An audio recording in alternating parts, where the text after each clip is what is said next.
The ship was small and old. It had no weapons and no shields.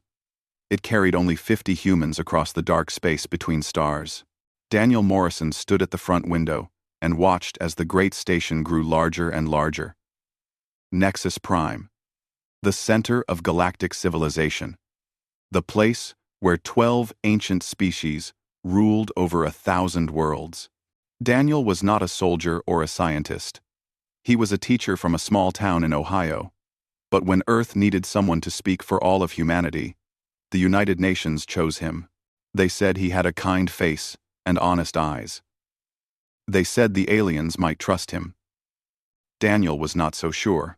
The station was bigger than anything humans had ever built.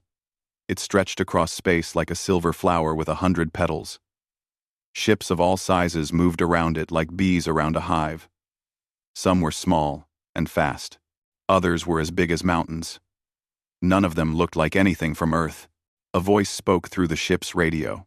It used a language that the translation computer turned into English. The voice was cold and formal. It told Daniel where to land his ship. It did not say, "Welcome." It did not say anything nice at all. The landing area was a wide platform made of white stone. Daniel stepped out of his ship and felt the artificial gravity pull at his feet. The air smelled clean but strange, like flowers that did not exist on Earth. Around him stood beings from across the galaxy. Some had 4 arms. Some had no arms at all. Some floated in the air. Some crawled on many legs. All of them looked at Daniel with curiosity. Some looked at him with disgust. A tall creature approached him. It had gray skin and 3 eyes arranged in a triangle on its face. Its body was wrapped in robes of deep blue that seemed to shimmer with inner light. This was a Korani, one of the oldest species in the galaxy. Its name was Velthax, and it was the High Arbiter of the Galactic Council. Velthax looked down at Daniel. The alien was almost 8 feet tall. Its 3 eyes blinked one at a time, studying the small human before it. "You are the representative of Earth," Velthax said. Its voice was deep and slow, like stones grinding together. Daniel nodded. He tried to keep his hands from shaking. "I am. My name is Daniel Morrison. I come in peace, hoping to build friendship between our peoples." Velthax made a sound that might have been laughter. It was not a kind sound. "Peace," the Korani repeated. "Friendship. These are words that young species use when they do not understand the galaxy. Come. The council waits." The council chamber was a vast room shaped like a bowl. 12 platforms floated in a circle, each one holding representatives from a different species. In the center, far below them all, was a single small platform. This was where Daniel was told to stand. He looked up at the aliens surrounding him. They were so high above that he had to crane his neck to see them. He understood immediately what this room was designed to do. It was designed to make visitors feel small and weak. It was designed to remind everyone that the council held all the power. Daniel cleared his throat and began to speak. He talked about Earth. He talked about human history, about their wars and their mistakes, but also about their art and their music and their dreams. He talked about how humans had looked up at the stars for thousands of years, wondering if they were alone. He talked about how happy they were to finally know the answer. "We want to be part of this community," Daniel said. "We want to learn from you and share what we know. We want to be your friends and partners in building a better future for everyone." For a long moment, no one spoke. Then Velthax raised one of its 4 hands. "You speak well for such a young species," the Korani said. "But words are easy. Let us speak of facts. Your species has existed for less than 1,000,000 years. The Korani have existed for 60 million. The Veloxi have existed for 40 million. Even the youngest species on this council has been traveling between stars for longer than humans have been walking upright." Another alien spoke. This one was a Mindari, a being of pure thought that appeared as a glowing shape without solid form. Its voice echoed directly in Daniel's mind. "We have studied your world," the Mindari said. "We have seen your wars, your pollution, your cruelty to each other. You are aggressive and emotional. You fight over resources you could easily share. You destroy your own planet while dreaming of others." Daniel wanted to argue, but a Veloxi cut him off. The Veloxi were beautiful creatures, with 4 glowing eyes and skin that changed colors with their moods. This one's skin was a cold purple that Daniel guessed meant contempt. "You have nothing to offer us," the Veloxi said. "Your technology is primitive. Your science is basic. Your art is crude. What could humanity possibly give to civilizations that have mastered the stars?" Daniel stood very still. He felt the weight of 100 alien eyes pressing down on him. He thought about everyone back on Earth who was waiting to hear what he would say. He thought about his wife and his 2 daughters. He thought about all the children who had watched his ship launch and dreamed of one day going to space themselves. "We can offer our friendship," Daniel said quietly. "We can offer our willingness to learn and to work hard. We can offer our hope." Velthax made that grinding sound again. It took Daniel a moment to realize the Korani was laughing at him. "Hope," Velthax said. "The currency of the desperate." "Very well. Human. The Council has decided. Your species will be granted provisional membership in the galactic community. But there will be conditions." The conditions were harsh. Humans would be confined to a small region of space, barely large enough for a dozen colony worlds. They could not expand beyond these borders without Council permission, which everyone knew would never come. They could not sit on the Council or vote on any matters. They would pay tribute in resources and labor, but receive no voice in return. Daniel listened to each condition. With each one, he felt something inside him grow cold. This was not friendship. This was not partnership. This was barely even tolerance. The Council was treating humanity like a pet that had to be kept in a small cage. But Daniel was a practical man. He knew that humanity had no power here. They had no great fleets or ancient weapons. They had only themselves and their small blue planet. If they refused these terms, the Council might decide they were too much trouble to keep around at all. He accepted the conditions. When Daniel returned to Earth, he delivered his report to the United Nations. Secretary General Katie Patterson listened with her hands folded on the table. Her face did not show what she was feeling, but Daniel could guess. "So that is how the galaxy sees us," Katie said when he finished. "As insects. As servants." Daniel nodded. "For now. But humans have a way of changing how others see them. We just need time."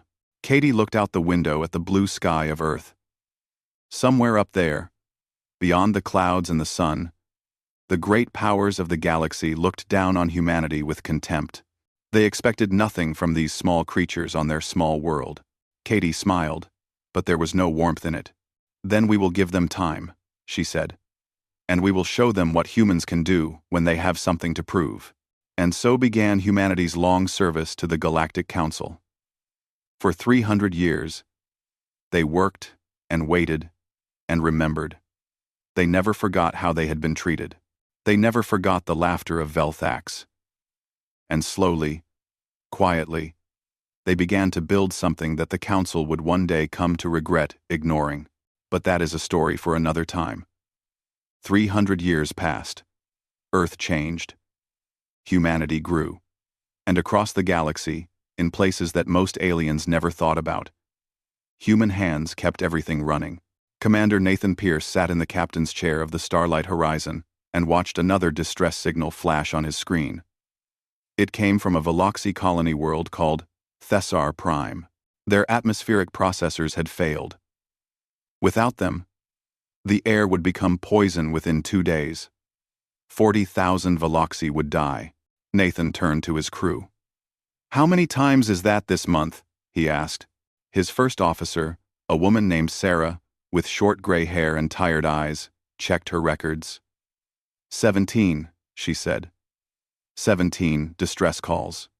14 from Veloxi worlds, 2 from Korani stations, One from a Mindari research outpost. And how many thank you messages did we receive? Sarah almost smiled. 0. Same. As always. Nathan nodded and gave the order to change course. The Starlight Horizon was a human ship, built in human shipyards by human workers. It was not as elegant as a Veloxy cruiser or as powerful as a Korani battleship, but it was reliable. It was tough. And when something broke down somewhere in the galaxy, it was always a human ship that came to fix it. They arrived at Thessor Prime 6 hours later. Chief Engineer Stephanie Cole led her team down to the planet's surface. The Veloxy were waiting for them at the landing zone. They did not offer greetings or help. They simply pointed toward the failing processors and stepped aside. Stephanie had seen this before. The Veloxy were beautiful creatures, tall and graceful with their color-changing skin. They wore robes that cost more money than Stephanie would earn in 10 years. They built art that made people weep with joy. But they did not like to get their hands dirty. That was what humans were for. The atmospheric processors were ancient machines, built by the Veloxy over 1,000 years ago. Back then, the Veloxy had been engineers and builders. But over the centuries, they had grown comfortable. They had forgotten how their own technology worked. Now, when something broke, they had two choices. They could try to fix it themselves and probably make things worse. Or they could call the humans. They always called the humans. Stephanie opened the main access panel and looked inside. The problem was easy to find. A power coupling had corroded. In a proper maintenance schedule, it would have been replaced 50 years ago. But the Veloxy did not do proper maintenance. They did not think about tomorrow.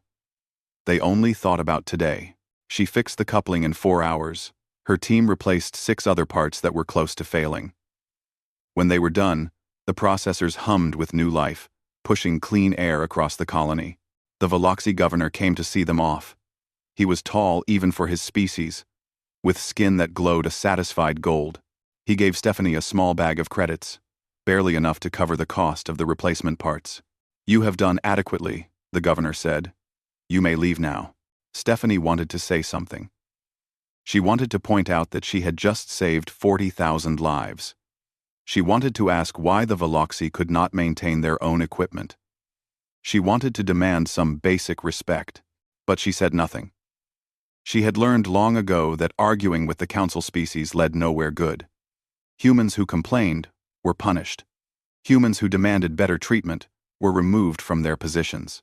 The galaxy had made it very clear that humans were supposed to work, not talk.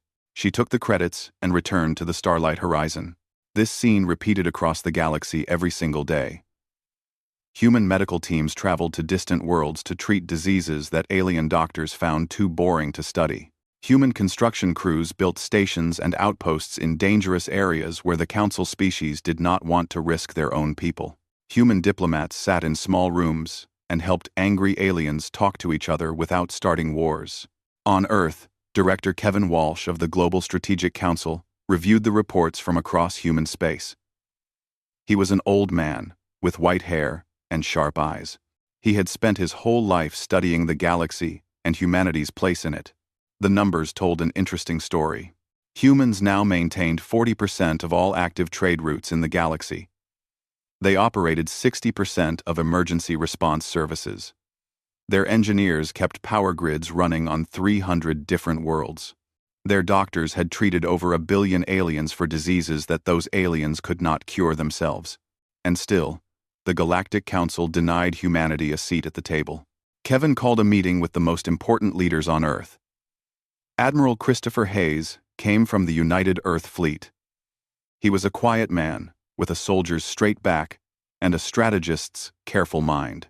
Dr. Lauren Mitchell came from the Advancement Initiative, the secret program that had been improving human technology for the past 2 centuries. Ambassador Megan Torres came from the Diplomatic Corps. She had spent 30 years being insulted in council chambers. Her patience had worn very thin. They met in a room deep beneath the Rocky Mountains, far from any alien sensors or spy devices. Kevin shared his findings with the group. "We have become essential," Kevin said. "The galaxy cannot function without us." But they do not see it. They still think we are nothing. Megan nodded slowly. "I requested a seat on the council last month." Again. Councillor Dramath of the Mindari laughed at me. He said humans were not ready for such responsibility. He said we should be grateful for the opportunity to serve our betters. Christopher's jaw tightened.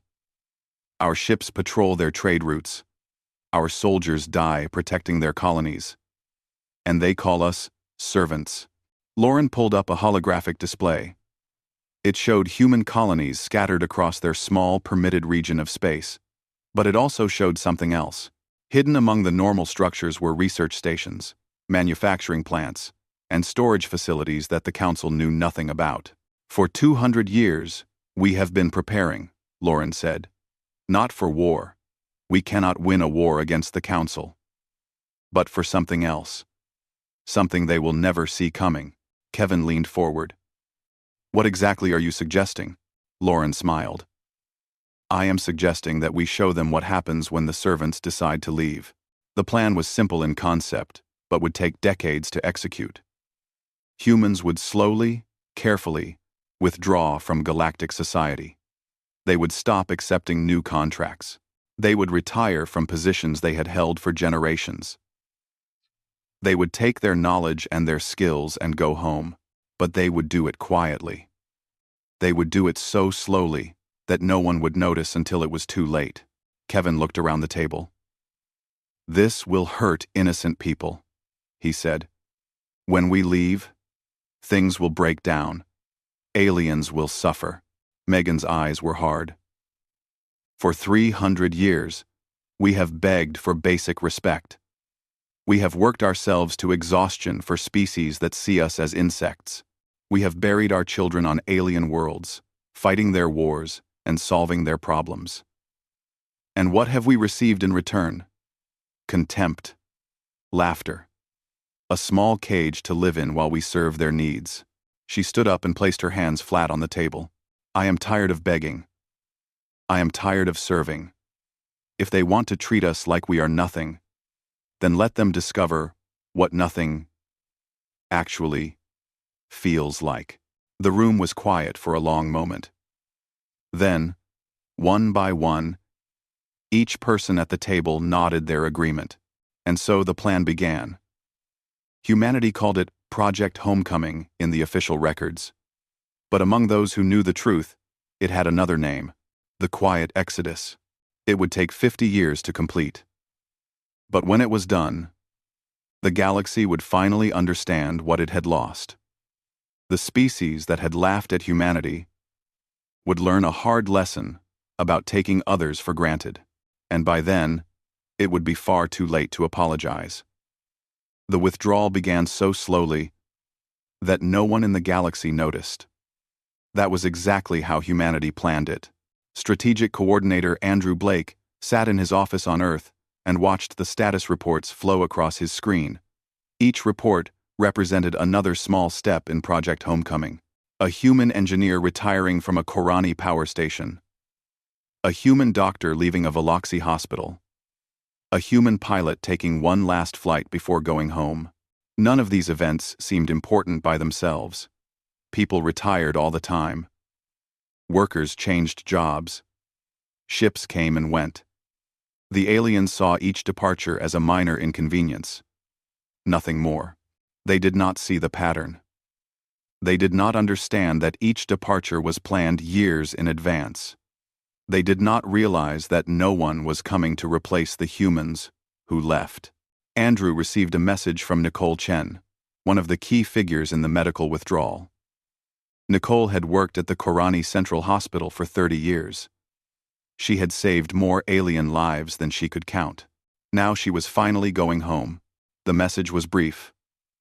"My replacement arrived today. Young Korani doctor named Vexistal. Asked me for my notes on treating Veloxy respiratory infections. Told him I keep everything in my head." He looked worried. "Good." Andrew smiled and filed the message. This was happening all across the galaxy. Human workers were leaving, and they were taking their knowledge with them. They left no manuals. They trained no successors. They simply disappeared.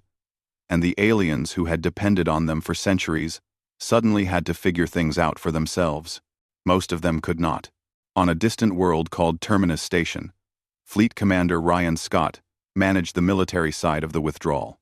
For 300 years, human patrol vessels had protected the trade routes that connected the galaxy.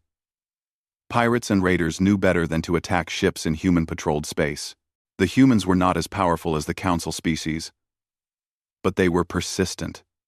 They never gave up. They always came. Now, one by one, those patrol vessels were being recalled to Earth for maintenance. None of them were coming back.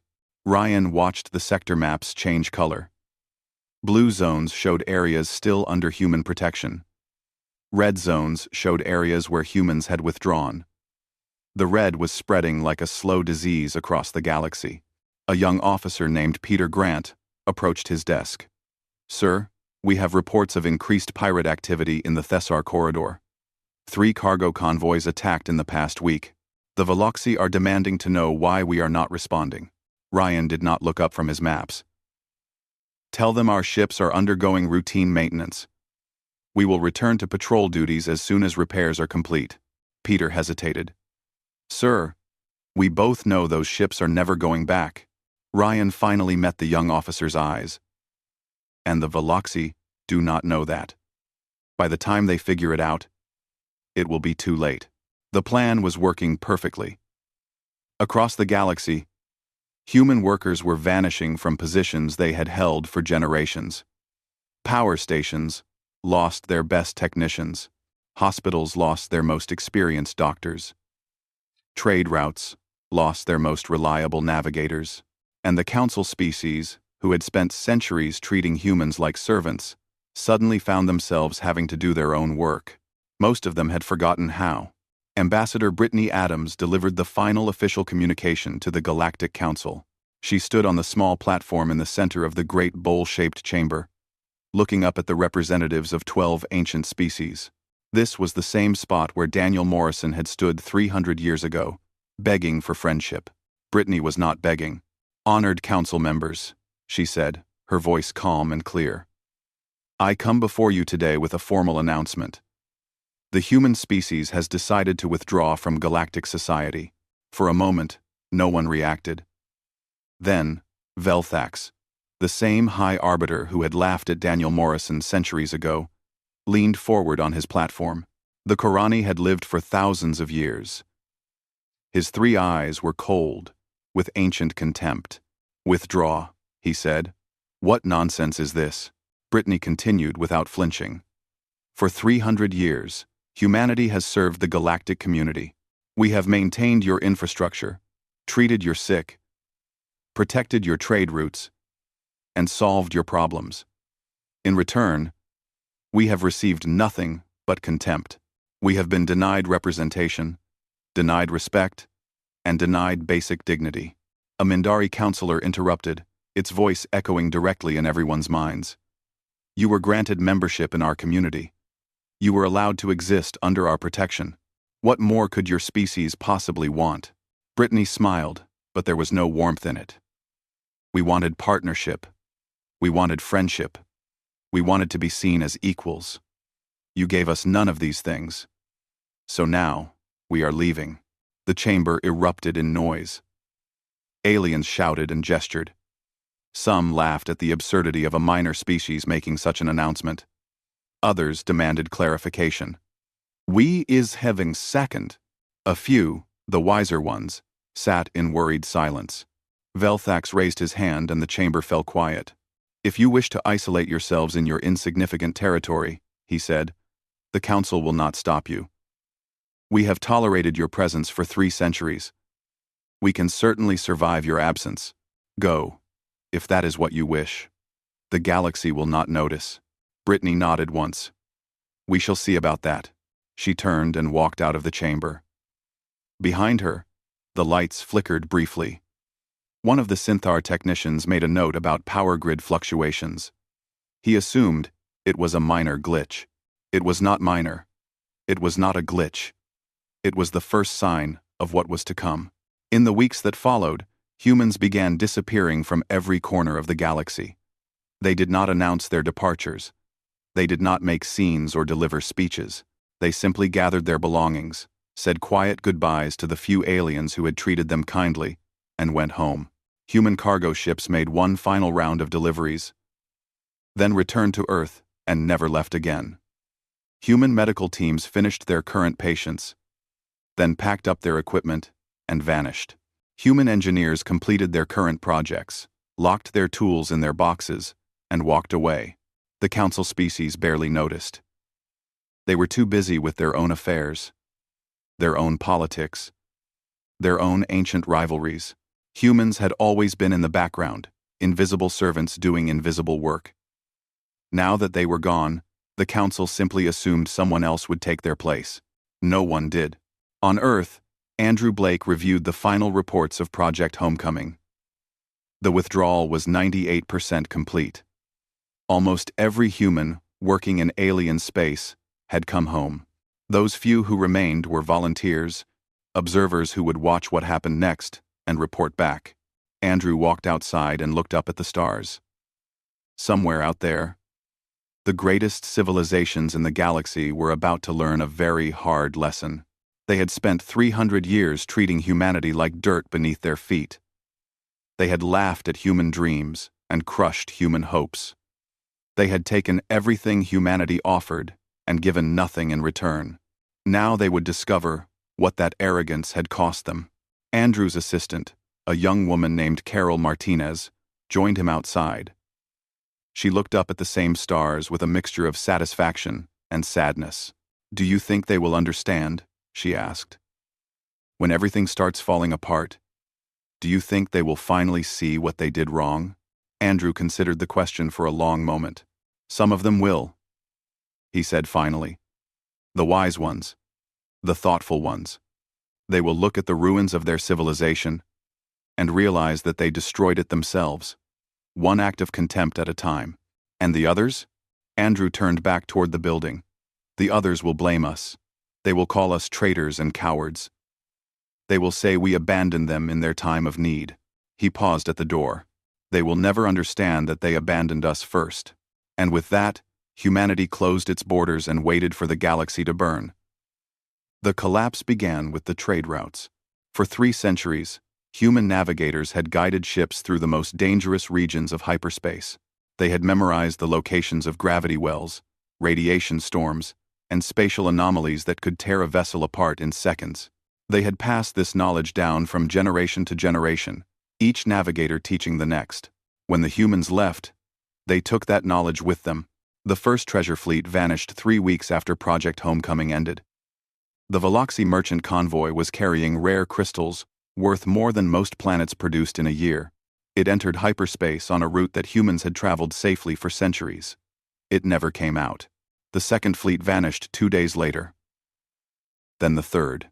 Veloxy High Merchant Thessara demanded answers. She summoned the best Veloxy navigators and ordered them to explain why ships were disappearing. The navigators looked at each other with worried eyes and admitted the truth. They did not know the routes. They had never learned them. The humans had always handled navigation. The Veloxy had assumed the humans always would. Thessara turned purple with rage. 3 treasure fleets. Billions of credits in goods. Thousands of Veloxy lives. Gone. Because no one had bothered to learn what the humans knew.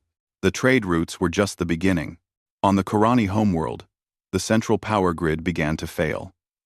This grid had provided energy to the entire planet for over 50,000 years. It had been designed by Korani engineers in an age when their species still built things, but that age had ended long ago. The Korani of today were rulers and thinkers and philosophers. They did not dirty their hands with machinery. Human technicians had maintained the grid for the past 300 years. They had patched failing systems, replaced worn components, and made countless small repairs that kept the ancient technology running. They had also modified and improved the system in ways that the original designers never imagined. Now those technicians were gone. And the Korani engineers, who tried to fix the failing grid, found themselves looking at technology they did not understand. Human modifications had been layered over Korani designs, creating something new and unfamiliar. The original specifications were useless. The only people who understood how the system actually worked were on Earth, and they were not taking calls. The blackouts started small. A city here, a district there. But they grew worse with each passing day. Within a month, half the planet was without reliable power. Within 3 months, the Korani Empire began to fracture as regional governors blamed each other for the crisis. And then the plagues came. For generations, human doctors had treated diseases across the galaxy. They had studied alien biology with intense curiosity. They had developed treatments that no other species had ever imagined. Most importantly, they had kept several extremely dangerous diseases suppressed through constant monitoring and quick response. Without human medical teams, those diseases began to spread again. The Thessar plague struck the Veloxi first. It was a respiratory infection that human doctors had contained for over 2 centuries. Left untreated, it killed within days.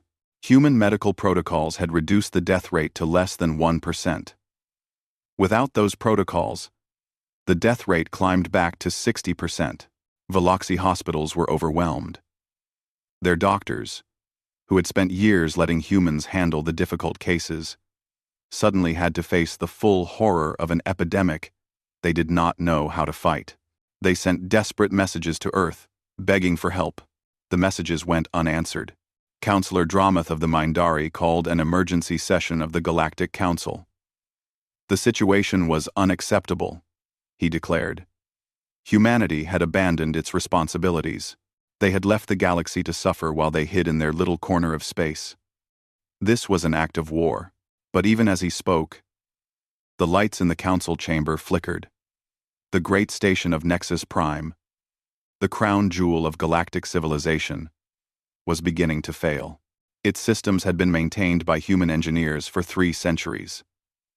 Now, those engineers were gone, and no one else knew how to keep the station running. High Arbiter Velthax stood before the council and proposed a solution. They would send a diplomatic mission to Earth. They would demand that humanity return to service. If the humans refused, the council would consider military options. The vote was unanimous.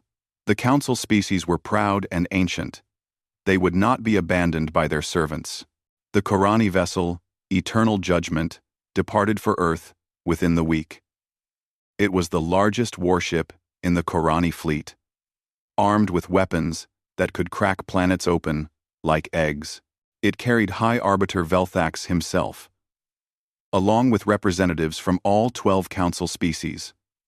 They were prepared to negotiate, but they were also prepared to threaten. The ship arrived at the edge of human space and stopped. Velthax ordered his crew to proceed, but the navigation officers reported a problem. There was something ahead of them. Something big. The humans had built a defensive network while the council was not watching. Thousands of automated weapons platforms stretched across the border like a wall of death. Behind them, human warships patrolled in perfect formation. These were not the small, outdated vessels that humans had flown for 3 centuries. These were new ships, built with technology that the council had never seen. A small human vessel approached the Eternal Judgment.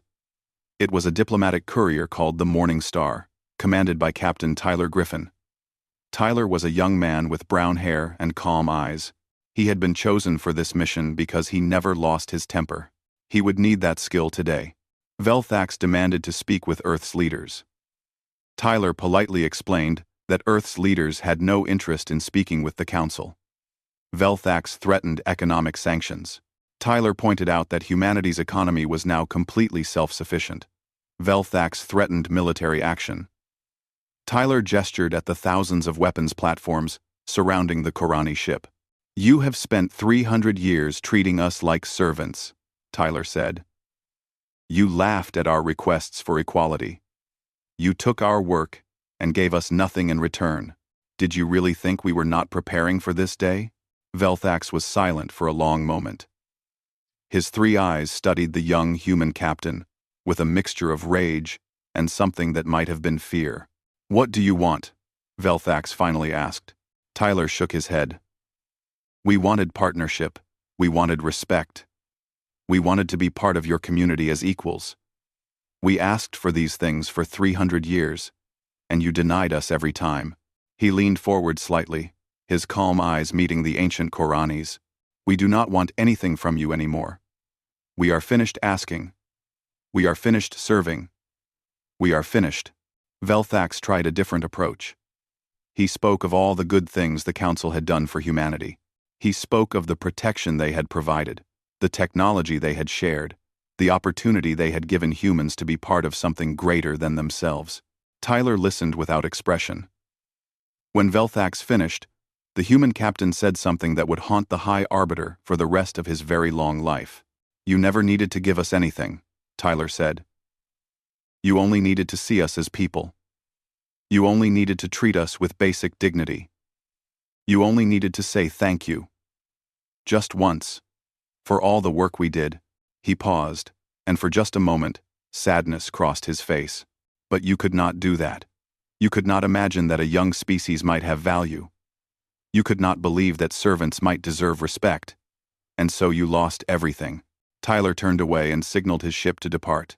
"We will not attack you," he said over his shoulder. "We will not invade your space or seek revenge. We are not like you. But we will not help you, either. Whatever happens to the galaxy now, you will face it alone."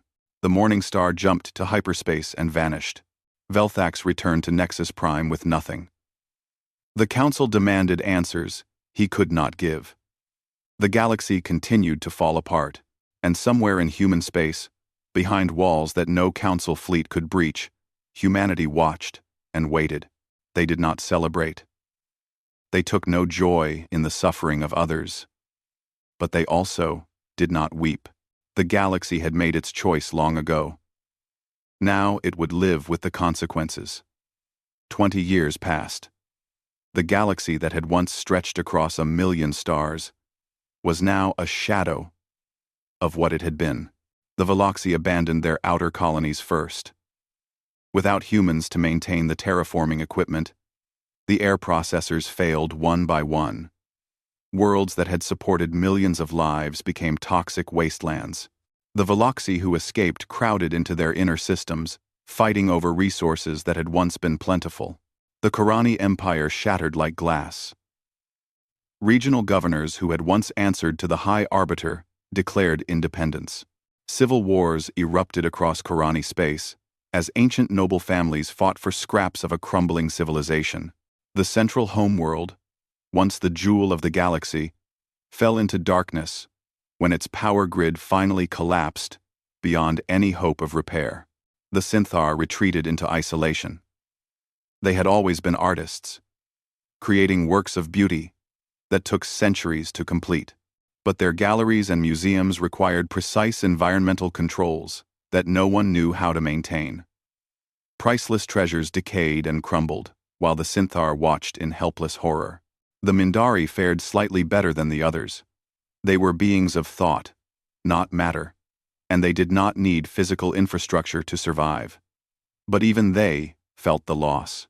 The great network of communication stations that had connected their species for millions of years went dark, one node at a time.